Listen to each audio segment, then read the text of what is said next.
Hi, trumpets, Mr. Y here, obviously, with a little tutorial today on the level 1 trumpet solo Rigaudon by George Bohm, I believe is how you pronounce it. It's this solo right here. You're going to be familiar with it if you've chosen it to do as an Isthmus solo this year.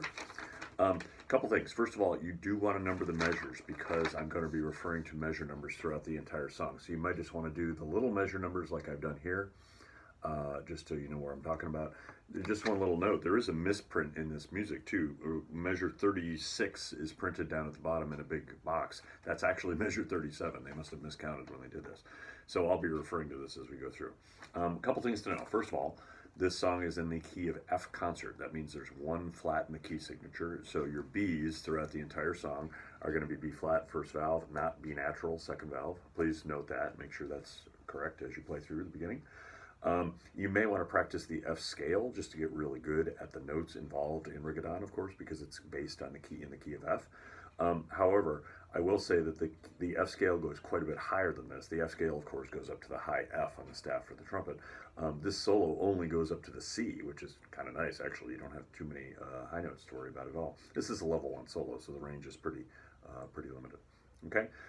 Third thing you need to know is that there are a couple of sections here where there are piano cues written in the music. You do not play those. That's just for if there was a piano player so that you could keep track of where the piano player was and know exactly when to come in. There's a section of those right at the beginning. Those are the little notes at the beginning.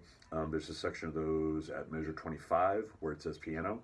And then there's a section of those at measure 37 also where it says piano. So be aware that when you're playing this as an Isthmus solo by yourself without a pianist, you don't have to count all those rests. You could just take a little pause there and then go on to the next part. The judge will not expect you to count all those rests. Okay? You'll also note that the first melody here for the first, 8 measures or so, when you come in on that C on the end of the first line, is exactly the same as the next 8 measures too, with the exception of the first 8 measures is marked mezzo forte, and the second 8 measures is marked forte. So basically you just play the same melody a little bit louder. Forte, of course, being nice and strong and loud, and mezzo forte being not quite as much. Okay, so we're going to play that right there, and then there's the middle section at 21, and then we kind of come back to stuff later on too. So let me play the whole song, and then we'll talk about any problems that you might have. Again, watch out for the B flats. That's really the only weird note in this. It's a nice medium tempo. I'm going to play it about this fast. You can play it a little faster or a little slower if you want, but it should be a moderate kind of tempo. Okay, starting on the last note in the first line.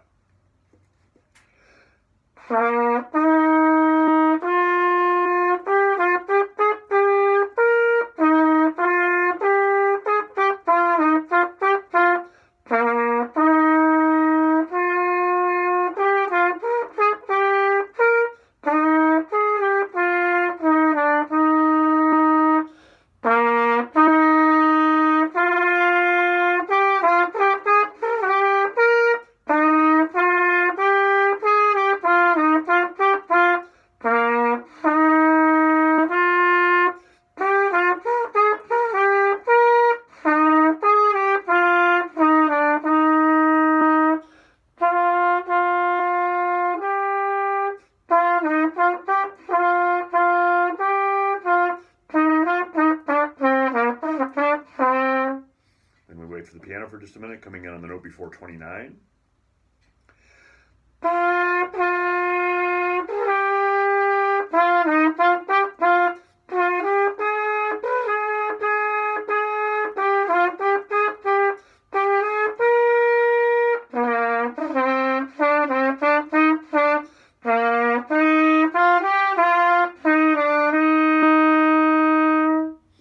Again, a little piano part coming in on the last 2 notes in measure 40, the forte at the end.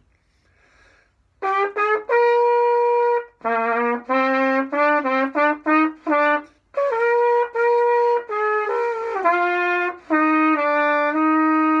me take another crack at that ending.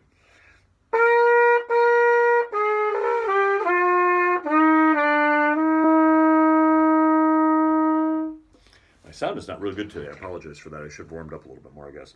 But you get the idea of how the song goes, at least, and that kind of thing. There are some slurs in there to worry about. There are some crescendos and dynamics and that kind of thing. Make sure you pay attention to those. There is a retard at the very end. You slow down just a little bit for the big finish at the very ending. Altogether, not too complicated a song, really. You want to break it up into little chunks and practice little bits at a time, of course. But I think if you go about this methodically and you do it a little bit at a time, this will be a pretty easy solo to keep track of. Okay? Any questions, of course, see me in class or email me. I'll be glad to help you out anytime I can. Good luck. Thanks.